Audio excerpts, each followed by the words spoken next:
नमस्कार साथियों, मैं विनय जटोनिया आपका स्वागत करता हूं अपने YouTube चैनल पर। लासापा और मासापा ये जो महत्वपूर्ण टॉपिक है, आज इसके ऊपर हम लोग चर्चा करेंगे। ये जो है पुलिस भर्ती जो होनी है उत्तर प्रदेश में, उसके लिए अत्यंत महत्वपूर्ण है। अगर आप इस टॉपिक को समझ लेंगे तो इसमें जो सवाल आएंगे वो आप आसानी से लगा सकते हैं। तो देखिए, सवाल जब आसानी से हम लोग लगा सकते हैं तो इन सवालों को हम लोग क्या करते हैं, लगाने के पहले इनका जो प्रारूप है वो समझते हैं हम लोग। क्या है इनका प्रारूप, देखते हैं हम लोग। देखिए, लासापा और मासापा सिंपल सी बात है। इसको समझने के लिए हमें एक चीज समझनी पड़ेगी, गुणज और गुणनखंड। क्या क्या समझना पड़ेगा? गुणज और गुणनखंड। क्या क्या? गुणनखंड। यानी दो चीजें हमें समझनी पड़ेगी, एक तो गुणज और एक गुणनखंड। गुणज और गुणनखंड दोनों में अंतर होता है। गुणज क्या होते हैं और गुणनखंड क्या होते हैं? जैसे एक संख्या से हम लोग समझ लेते हैं, जैसे हमने लिया 12। क्या लिया? 12।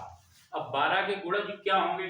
गुणज का मतलब आप पहाड़ा से लगा सकते हैं। 12 एकम 12, 12 दूनी 24, 12 तिया 36, ऐसे आप इसका पहाड़ा लिखते जा सकते हैं। तो गुणनखंड का मतलब क्या होता है? 12 को किन किन, जैसे 12 का एक तो समझ आता है, 2 से जाएगा, 3 से जाएगा, 4 से जाएगा, 6 से जाएगा और 12 से जाएगा। ये गुणनखंड है। लेकिन गुणनखंड मूल रूप से क्या होते हैं? अभाज्य संख्याएं। क्या होती हैं? अभाज्य संख्याएं, जो मुख्य गुणनखंड होते हैं।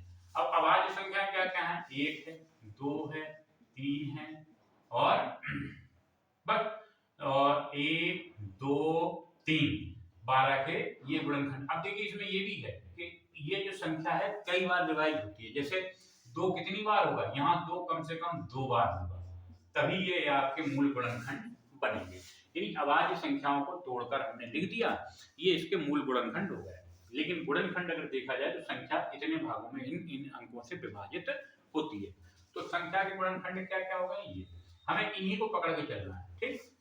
कि जो संख्या के क्यों करने का तरीका क्या है? गुणनखंड 12 को जब हम लेंगे तो सबसे पहले 2 से देंगे, कितना आएगा? 6। फिर 2 से देंगे, कितना आएगा? 3। फिर 3 से देंगे, कितना आएगा? 1। तो देखिए 1 2 2 3, 1 2 2 3 आ गया। तो ये हो गया इसके मूल गुणनखंड।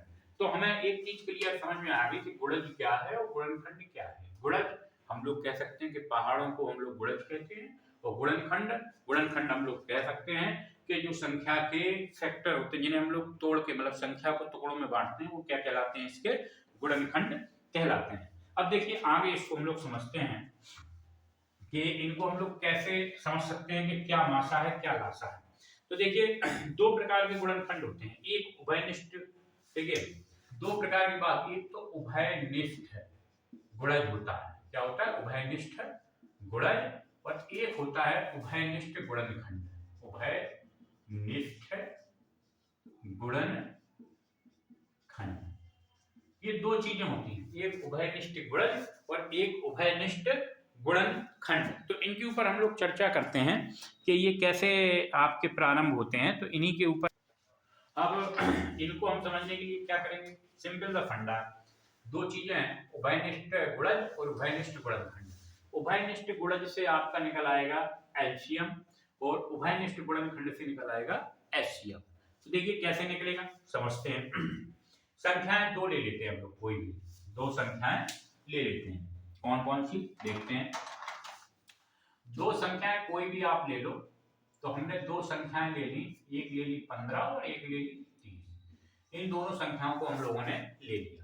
अब 15 और 30 जो संख्याएं हैं, इनके ऐसे गुणज बताओ जो उभयनिष्ठ हो। तो देखिए सिंपल सी बात है, 15 और 30 के, 15 का जब पहाड़ा पढ़ेंगे तो 15 दूनी 30, 15 तिया 45, 15 चौको 60, 15 पना 75, ऐसे चलेंगे। 30 का पढ़ेंगे तो 30, 30 दूनी 60 और 30 तिया 90। तो हमें ये पता है कि 30 के पहाड़े में 15 पूरा पूरा आता है। 30 के पहाड़े में 15, देखिए 15 इसमें भी जाएगा, 15 इसमें भी जाएगा, 15 का पहाड़ा पूरा पूरा इसमें जाएगा। तो हम लोग यहाँ पर क्या करते हैं कि दोनों के उभयनिष्ठ गुणज लिख लेते हैं। क्या क्या हो जाएंगे आपके उभयनिष्ठ गुणज में? 30, 60 और 90। 3 हो गए, और भी होते हैं इतने लिखने हो, हम लोगों ने इतने ही कर दिए। ठीक, इसके जो गुणज हैं इनको लिख लेते हैं। गुणनखंड, ये तो गुणज हो गया, गुणनखंड लिख लेते हैं। 15 और 30 के गुणनखंड निकालने का तरीका क्या है, हम लोग इनको एक साथ लिख लेते हैं। सबसे पहले 2 से देंगे तो 15, यहाँ पर भी क्या आ गया 15, फिर 3 से देंगे यहाँ 5, यहाँ पर भी 5, फिर 5 से देंगे यहाँ 1। तो देखिए ये जो हमने लिखा है ये एक साथ हम लोग लिख देते। देखिए उभयनिष्ठ गुणनखंड किए हमने 15 और 30 के, क्या क्या है आपके 1, 2, 3 और 5। अब इनमें देखो दो चीजें, देखिए यहाँ पर क्या है, जब 2 का भाग दिया है तो 15 में नहीं गया, किसमें गया 30 में गया। और ये शब्द क्या है उभयनिष्ठ, तो हमें ऐसी संख्याएं देखनी है जो दोनों में जाए, जो दोनों में जाए। और यह एक तरीका और है करने का, देखो क्या है कि 15 के गुणनखंड अलग लिख लो। 15 क्या हो जाएंगे आपके 1 गुणे 3 गुणे 5, तो 30 के गुणनखंड क्या हो जाएंगे 1 गुणे 2 गुणे 3 गुणे 5। उभयनिष्ठ गुणनखंड का मतलब होता है जो दोनों में कॉमन हो, जो दोनों में कॉमन हो। अब देखिए दोनों में कॉमन क्या है, दोनों में कॉमन आपका 3 और 5 है। यहां पर क्या करते हैं कि एलसीएम का फंडा होता है, एलसीएम का जो फंडा होता है वो कहता है कि उभयनिष्ठ जो गुणज होंगे उनका जो लोवेस्ट फॉर्म होगा वही क्या होगा एलसीएम होगा, यानी जो सबसे कम वाला लोवेस्ट है, लघुत्तम जिसे हम लोग कहते हैं लघुत्तम। ठीक है, और इन दोनों में क्या होगा, इनका जो हाईएस्ट फॉर्म होगा 5 किया 15, ये जो हाईएस्ट वाला होगा, ठीक है हाईएस्ट वाला होगा यानी कि अधिकतम, ठीक है महत्तम जिसे कहते हैं। तो आपको एक चीज समझ में आ गई कि जहां पर लघुत्तम यानी कम से कम की बात हो जाए वहां पर क्या आ जाएगा एलसीएम, अधिक से अधिक की बात हो जाए वहां पर क्या आ जाएगा एचसीएफ। तो सिंपल सा फंडा है, बेसिक मेथड से समझाने का प्रयास किया, अगर आपको समझ में आया हो तो अच्छी बात है। अगला देखिए इसी टॉपिक को हम लोग आगे बढ़ाते हैं और छोटी छोटी चीजों को करते हैं। देखिए महत्तम समापवर्तक और लघुत्तम समापवर्तक के कुछ नियम हैं, उनको मैं लिखता हूं। देखिए क्या है कि महत्तम समापवर्तक अर्थात मासापा, 2 या 2 से अधिक संख्याओं का मासापा वह बड़ी से बड़ी संख्या है। ठीक है ये नोट करिए, वह बड़ी से बड़ी संख्या है जो प्रत्येक दी गई संख्या को पूर्णतः विभाजित करती है।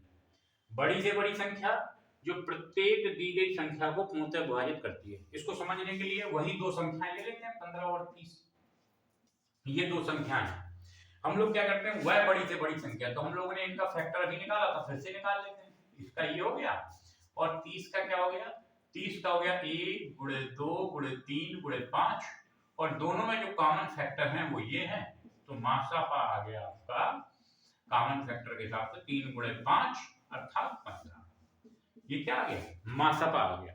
अब ये जो संख्या बड़ी से बड़ी संख्या, इससे बड़ी संख्या इनको विभक्त नहीं करेगी, ये जो संख्या प्राप्त हुई है ये दोनों को विभाजित करेगी, यानी 15 में अगर 15 का भाग देंगे तो पूरी बार चला जाएगा, शेषफल 0 बचेगा। इसी प्रकार 15 में अगर हम लोग 30 का भाग देंगे तो पूरी तरह से चला जाएगा, शेषफल 0 बचेगा। तो यही कह रहा है कि जो मासापा प्राप्त होगा यानी कि एचसीएफ प्राप्त होगा वह दी गई संख्याओं को पूर्णतया विभक्त कर देगा। अब हम लोग बात करते हैं एचसीएफ की। चलिए अब देखिए क्या कहता है, एक बार इसको पढ़ के सुना देते हैं आपको कि वह छोटी से छोटी संख्या जो प्रत्येक दी गई संख्या द्वारा, मतलब जो संख्याएं दी गई हैं द्वारा पूर्णतया विभक्त हो जाए, दी गई संख्याओं का लघुत्तम समापवर्तक अर्थात लासापा कहते हैं। वहां पर क्या रहता था कि जो संख्या प्राप्त होती थी वह पूर्णतया विभक्त कर रही थी। 15 ली थी, दोनों का जो एचसीएफ आया था वो 15 आया था। 15 जो है हमें 15 और 30 दोनों को विभक्त कर रहा था ये, लेकिन यहाँ उल्टा है, यहाँ क्या कह रहा है कि जो संख्या प्राप्त होगी वह सबसे विभक्त होगी, वह सबसे विभक्त होगी। जैसे संख्याएं ले लेते हैं हम लोग 12 18 12 15 18 तीन संख्याएं ले ली, इनका हमें क्या निकालना है लासापा फाइंड करना है। क्या फाइंड करना है लासापा। तो सबसे पहले तो हम इनके गुणनखंड निकाल लेते हैं जिन्हें हम लोग कहते हैं कंबाइंड गुणनखंड, कॉमन गुणनखंड जो तीनों में। निकालिए भैया। देखिए हमें जब गुणनखंड निकालेंगे तो सबसे पहले हमने क्या किया, 2, यहाँ 6 आ गया, यहाँ 15 आ गया, यहाँ 9 आ गया। फिर किससे किया, 2 से, यहाँ 3 आ गया, यहाँ 15 आ गया, यहाँ 9 आ गया। फिर 3 से किया, यहाँ 1, यहाँ 5, यहाँ 3। फिर 3 से किया, यहाँ 1, 5, 1। फिर 5 से किया, 1, 1 और 1। देखिए ये निकला। पहले हमने 2 से किया तो 12 में गया 6 बार। फिर देखिए 18 में गया 9 बार। फिर 2 से किया तो 3 आ गया, ये जहां के तहां। 3 से किया, 3 का 1 आ गया। 15 में दिया तो 5 आ गया, 9 में दिया 3 आ गया। 3 से किया 1, यहाँ जाएगा नहीं, 3 एकम 3। 5 से किया 1 1, इस टाइप में। तो जो लासपा होगा वो क्या होगा, 2 गुणे 2 गुणे 3 गुणे 3 गुणे 5, अर्थात 2 दूनी 4, 2 दूनी 4, 4 आ गया। देखिए और 4 तिया 12 आ गया, 12 जो 12 तिया 36 और 36 पंचे 180। गुणा करके देख लो 36 पंचे 180 होता है कि नहीं होता है, देखते हैं। किया 6 पंचे 30, हाथ से लगी 3, 6 5 या 15 3 18 होता है। तो जो लासपा आ गया वो एचसीएफ जो आपका एलसीएम जो आपका आ गया वो कितना आ गया, एलसीएम वो आ गया 180। तो देखिए जो 180 प्राप्त हुआ है ये आपका 12 से भी जाएगा, 15 से भी जाएगा, 18 से भी जाएगा। देखिए देख लीजिए 12 से जब हम 180 में डिवाइड करेंगे तो 12 एकम 12, 6 आया 0, 12 पंचे 60। देखिए गया पूरा पूरा। 180 15 से भी जाएगा, देखिए 180 का देंगे, 15 एकम 15, 3 आया, 15 छक्का सॉरी 15 दूनी 30, चला गया पूरा पूरा। अब हम लोग 180 का भाग किससे देंगे, क्या बचा हमारे पास 18 का भाग अभी तो गुणा किया हम लोग ने, लेकिन फिर भी दे देते हैं। 180 में देंगे तो 10 बार सीधे सीधे जाए, पहले तो 1 से देंगे हम लोग, यहाँ 0 आएगा, फिर यहाँ 0 0, यहाँ शेषफल 0 बचेगा। ठीक, ये देखिए तीनों में जा रहा है। तो यही है लघुत्तम समापवर्तक कि जो संख्या प्राप्त होगी उसमें दी गई सभी संख्याओं का भाग चला जाएगा, दी गई समस्त संख्याओं का भाग चला जाएगा।